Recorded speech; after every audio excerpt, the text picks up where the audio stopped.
기독교에는 국경이 없지만 기독교인에게는 조국이 있습니다.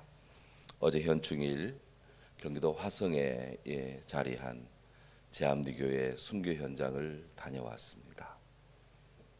온 교회가 22명의 성도님들, 남자 성도님들이 교회 안에 갇힌 채 일제의 순사가 불을 질러서 교회 전체가 다 그 안에 성도님들이 다 불에 타 순교하고 순국하는 그런 처참한 현장이었지만 잘 정비되어 있고 오가는 모든 이들의 마음을 수경케 하고 나라를 위해서 성도의 사명을 다하고 기도의 자리에 힘써야 되겠다. 더더욱 성도의 본분을 다해야 되겠다. 그런 마음에 결의를 다지고 돌아왔습니다. 다음번에는 더 많은 분들이 함께하면 좋겠습니다. 어쨌든 이 고난의 시절에 나라를 위해서 몸을 들인 우리 순국 선열들의 피 끓는 그런 우국청정의 헌신에 경의를 표합니다. 세계 어느 나라이나 우리나라 현충일 같은 그런 전사장병 추모의 날이 있습니다. 미국 같은 경우는 메모리얼 데이라고 하는데요. 5월 마지막 주 월요일이 그들의 현충일입니다. 이스라엘 경우는 4월 18일, 4월 19일 이틀 동안 현충일 행사를 갖습니다. 이때가 되면 이틀 동안 이스라엘의 모든 도시, 시골 공동체 그런 마을에서 동일한 시각에 맞춰 우리나라 10시에 묵념을 하는 것처럼 그들도 일제히 묵념을 하고 충문을 낭독하고 축포를 터뜨리고 나라를 위해 몸을 바친 20만 명의 장정들의 영혼을 한 사람씩 한 사람씩 호명하면서 그들은 그렇게 나라 사랑의 마음을 다집니다. 제가 오래전 군종 목사로서 성지순례 갔을 때 1995년도 4월입니다. 그때 이스라엘 예루살렘을 방문했는데 그때가 이스라엘의 현충일이더라고요. 그때 야드베셈 홀로코스트 역사박물관, 나치에 의해서 희생당한 600만 명의 추모 박물관을 방문했는데요.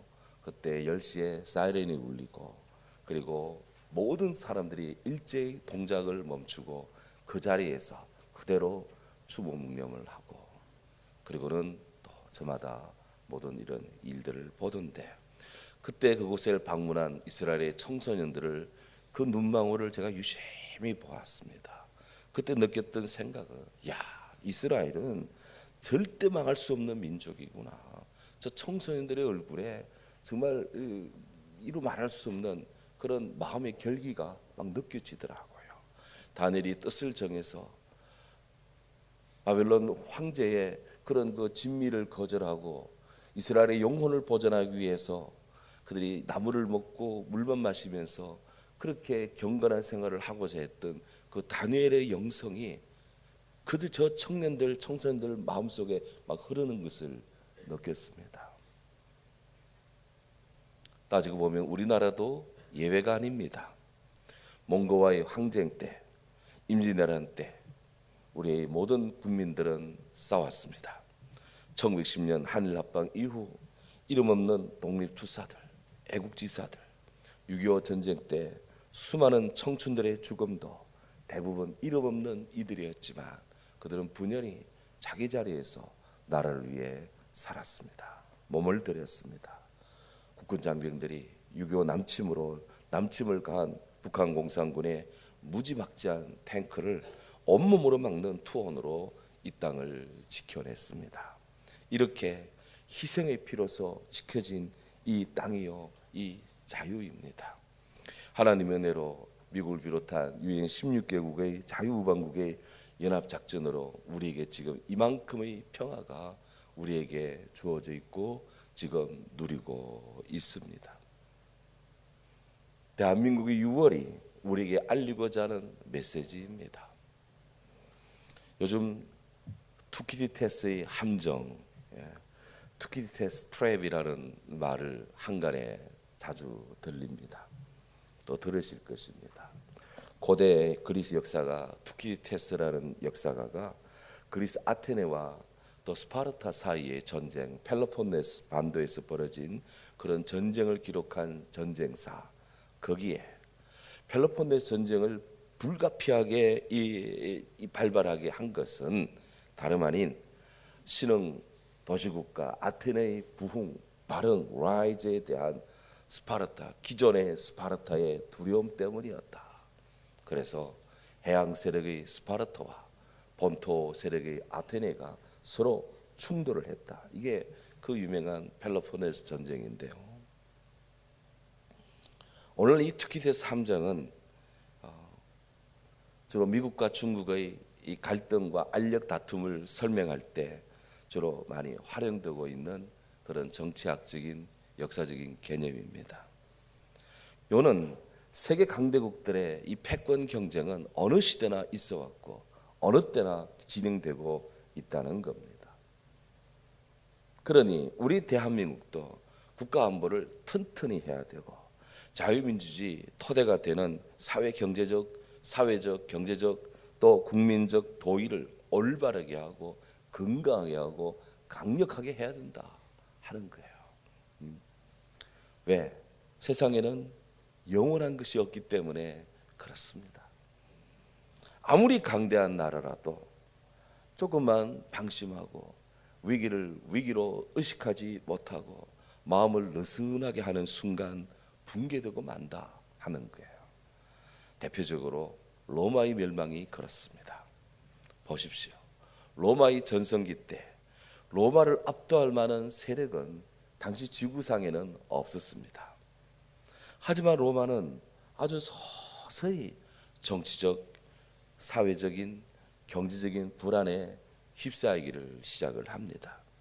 권력을 잡은 황제들마다 로마 제국의 치세를 위해 힘은 썼겠지만 개인적인 쾌락에 국민들의 청중의 요구에 부합되고자 열을 올리고 끝없는 내전을 불사했습니다.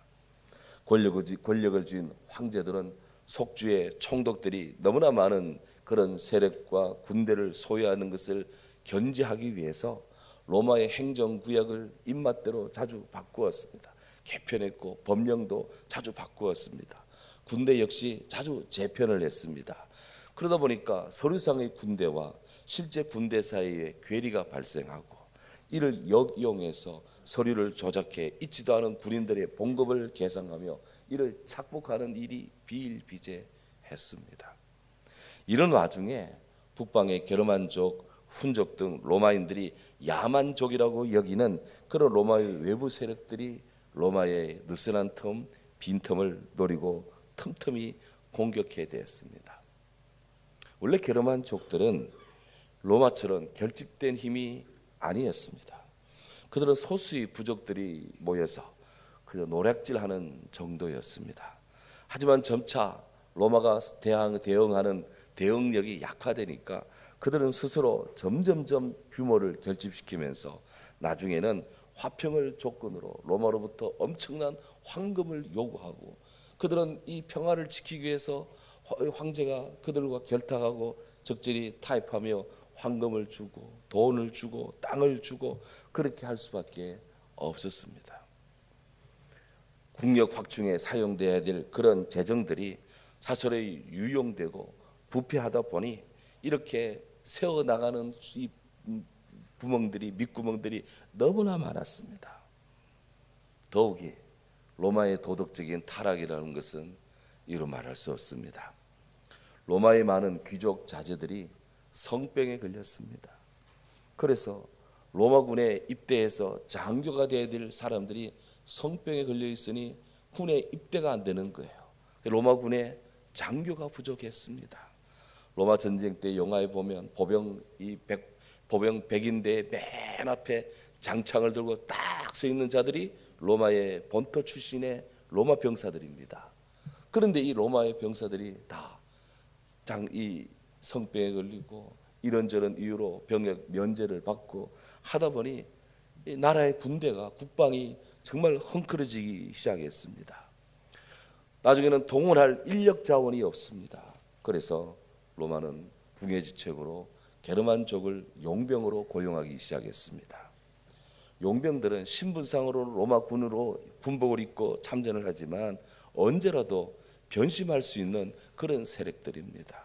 실제 이들은 반란을 일으켰고 로마를 수시로 위협했습니다. 급기야 로마의 지경은 점점점 시간이 지날수록 점점점 국력은 쇠하여지고 영토가 쭈그러들고 세수가 감사하고 로마의 자원과 능력은 점점점 약화되어서 악순환에 빠졌습니다. 이렇게 로마는 AD 3세기부터 5세기 사이 병들고 쇠약해지고 약해지다가 마침내 476년 스고토족에 의해서 그들은 멸망하고 말았습니다. 동로마는 그 뒤로 1000년은 더 있었지만 로마라는 로마는 그때 476년에 그렇게 망하고 맙니다. 이 와중에 로마의 황제들이나 로마의 시민들은 설마 우리 로마가 망하겠느냐, 그들은 그렇게 생각을 했답니다. 그들은 로마라고 하는 이 제국, 이 세상에서 그들은 잘 먹고 정말 향락 누리는 것을 종래 추구하다가 476년 로마가 망했습니다. 세계적인 사건입니다. 그 누구도 476년 로마가 망할 때까지 로마는 영원하다고 생각했는데 로물루스로 시작된 로마가 로물루스 476년 황제 때 망하고 맙니다. 결국 일하지 않고 향락에 취하여 교만했던 로마 제국은 스스로를 무너뜨렸습니다. 우리가 역사를 보면서 늘 경계해야 되고 다시 마음 다잡아야 될 전형적인 그런 케이스입니다. 일찍이 중국의 제자백가 관자라는 분이 있습니다. 이분에 따르면 한 나라를 유지하는 데는 4개의 튼튼한 밧줄이 필요하다, 그렇게 사유론을 제기했습니다. 여기서 유는 밧줄유입니다. 밧줄, 바유, 밧줄유, 사유, 4개의 밧줄이 필요한데 하나는 바로 예절이라고 하는 밧줄, 또 하나는 의리라고 하는 밧줄, 또 하나는 염치라고 하는 밧줄, 또 하나는 부끄러움을 하는 마음. 그러니 이 예의 염치, 이 4가지 밧줄이 튼튼할 때 나라가 튼튼하고 부강하고 강건하다는 거예요. 하지만 관자에 의하면 이 예라는 인류고 첫 번째 밧줄이 끊어지면 나라가 기울어지고, 두 번째 밧줄 의라는 이 두 번째 밧줄이 끊어지면 나라가 위태롭게 되고, 세 번째 밧줄 염치라고 하는 삼류가 끊어지면 국가가 전복되고, 네 번째 치라고 하는 네 번째 밧줄이 끊어지면 나라가 멸망한다 하는 거예요. 예가 땅에 떨어지고 정의가 무너지고 청렴한 기풍이 사라지고 악과 부정을 행하고도 부끄러워할 줄 모른다면 그런 나라는 조만간에 멸망할 수밖에 없다. 과연 우리 대한민국은 그런 면에서 우리는 어떤가? 또한 국가가 전망의 위기에 처할 때 누군가 분연히 일어나서 그 줄을 붙잡아야 된다. 끊어지지 않도록.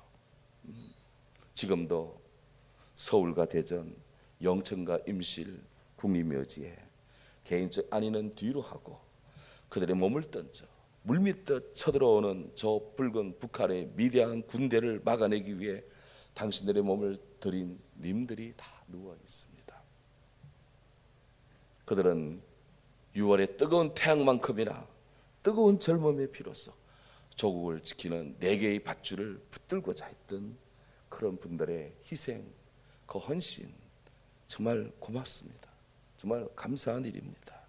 결코 잊어서는 아니 될 것입니다. 현충일을 기리는 나라 사랑의 시가 많습니다.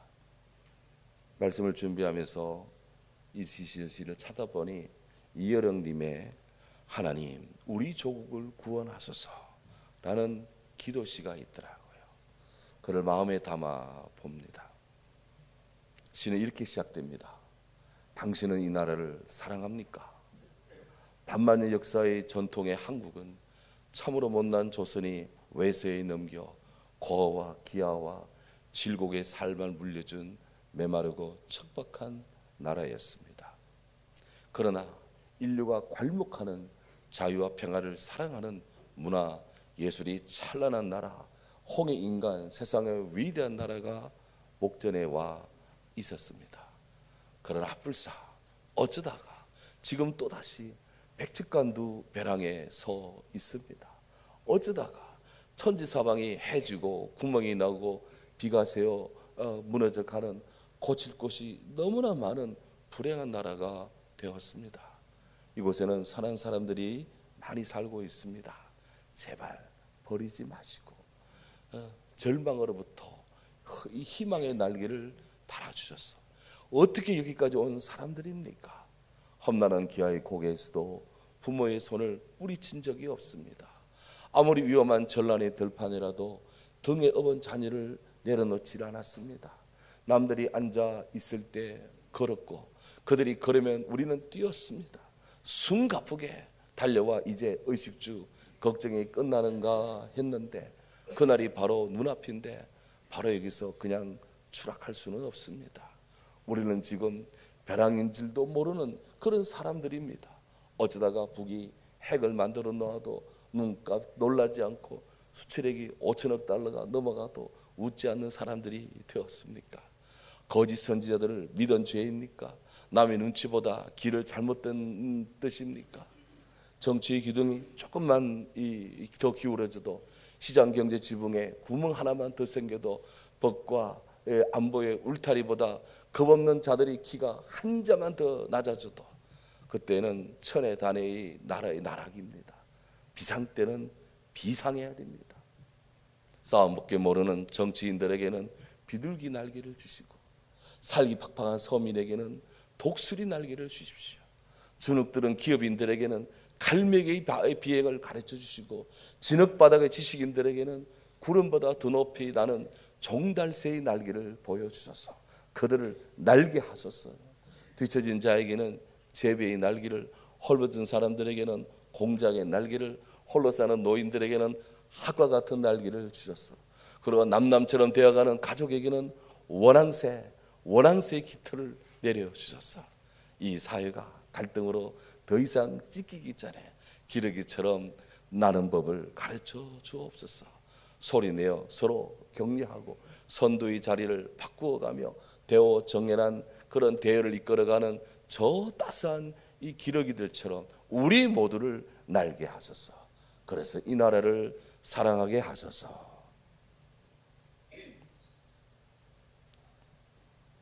제 아내가 이효령 박사님이 이런 시를 지었어요. 그러더라고요. 저도 알았습니다. 예수님 말씀합니다. 하늘의 밀이 땅에 떨어져 썩지 아니하면, 죽지 아니하면 하늘 그대로 있고 죽으면 많은 열매를 맺느니라. 자기 생명을 사랑하는 자는 잃어버릴 것이요 자기 생명을 미워하는 자는 영생하도록 보존하리라. 썩어지는 하늘의 밀알, 복된 인생, 복된 나라를 이루기 원하는 자들이 들어야 될 하나님의 말씀입니다. 복된 나라를 이루기 위해 회복돼야 될 정신이 있다면 희생이라는 정신입니다. 군인들 보십시오. 늘 반짝반짝 비치는 윤이 나도록 군화를 손질합니다. 그러나 상관을 만나면 깍듯하게 예의를 다해 격려를 합니다. 그런데 구두가 반짝반짝하고 격려 잘한다고 참 군인이라 할 수 있습니까? 예절이 올바른 멋있는 국제 신사로서의 그런 군인은 외모는 갖추어질지 몰라도 유사시 나라를 위해 자기 목숨을 버리겠노라라고 하는 정신무장이 되어 있지 않고 그런 마음의 각오가 평상시에 없이 그렇게 폼만 잡는다고 그게 군인입니까? 그게 장교입니까? 우리 크리스찬도 마찬가지입니다. 성도가 외형적으로 경건한 모습을 보인다고 해서 내적 믿음과 소망과 사랑의 십자가를 지고 예수님 따라가지 않는다면 맛있는 소금, 썩지 않는 밀알에 불과합니다. 예수님은 외식하는 자들아 나를 떠나가라 말씀했습니다. 서울 한강변 양화진에 외국인 묘지가 있습니다. 몇 년 전에 코로나 이전에 우리 교회에서 거기에 국내 문화선교 탐방을 거기에 다녀온 적이 있습니다. 함께 하신 분들 다 보셨을 겁니다. 거기 우리나라 선교 초기에 정말 죽음을 두려워하지 않고 헌신하신 순과 미랄들이 거기에 계심을 다 보셨을 거예요. 그것을 찾는 사람들은 알지도 못하는 조선을 위해서, 한국을 위해서 헌신한 선교사님들의 희생과 또 그분들의 헌신에 숙연해집니다. 그중에 한 분을 소개합니다. 1908년 25 꽃다운 나이에 한국에 의료 선교사로 왔다가 그만 8개월 만에 목숨을 잃은 숨을 거둔 미국 의료 선교사 루빅 캔드릭이 있습니다. 그분이 이런 유언을 남겼습니다. 나에게 1000번의 생명이 있다 해도 나는 그 모두를 조선을 위해 바치리라. If I had 1,000 livers to give, I'd give them all for Korea.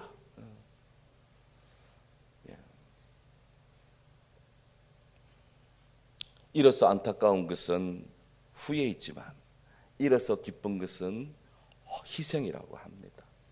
이처럼 희생은 내가 가장 아끼는 것을 다른 사람을 위해 버리는 일이지만 그 희생은 참으로 아름답고 복된 결과를 양산합니다. 예수님의 십자가 사랑으로 우리나라를 돌봐주신 선교사님들의 그 희생적인 사랑과 헌신에 깊이 감사드립니다. 참으로 우리 대한민국 한국교회 성도들은 하나님 사랑의 빚진 자들입니다. 되돌아보면 다 주께서 도우시는 외부의 사랑이 없었다면 과연 우리가 우리 혼자 힘으로 일어날 수 있었겠느냐? 솔직하게 역사를 주관하고 움직이시는 섭리 하나님의 손길이 일제의 압박 속에 6.25의 참화 속에 하나님이 함께 하심으로 이렇게 일어나는 것입니다. 이게 주의 은혜고 주의 은총입니다. 우리는 이 사랑에 빚진 자들이 우리가 또한 이같이 더욱더 나라가 부강해져서 전 세계 평화를 이루는 그 같은 좋은 성도로 일어나야 될 것이고 국민들이 더 열심히 일하고 세금도 더 많이 내고 더 많이 충성하고 그렇게 살아야 되겠다 하는 거예요. 바울은 권고합니다. 너는 진리의 말씀을 옳게 분별하여 부끄러울 것이 없이 인정된 자로서 자신을 하나님께 드리기를 힘써라. 그랬어요. 예수 그리스도의 완전한 부분까지 자라가야 되는 거예요. 매일 똑같은 정체 현상에 속해 있다면 하나님께 회개할 일이다. 우리는 자라가야 됩니다. 성장해 가야 됩니다. 주를 위해서 일어나야 됩니다.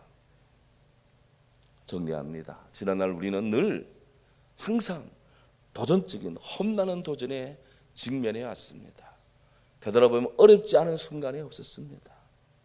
앞으로도 삶을 뒤흔드는 그런 풍랑 또한 적지 않을 것입니다.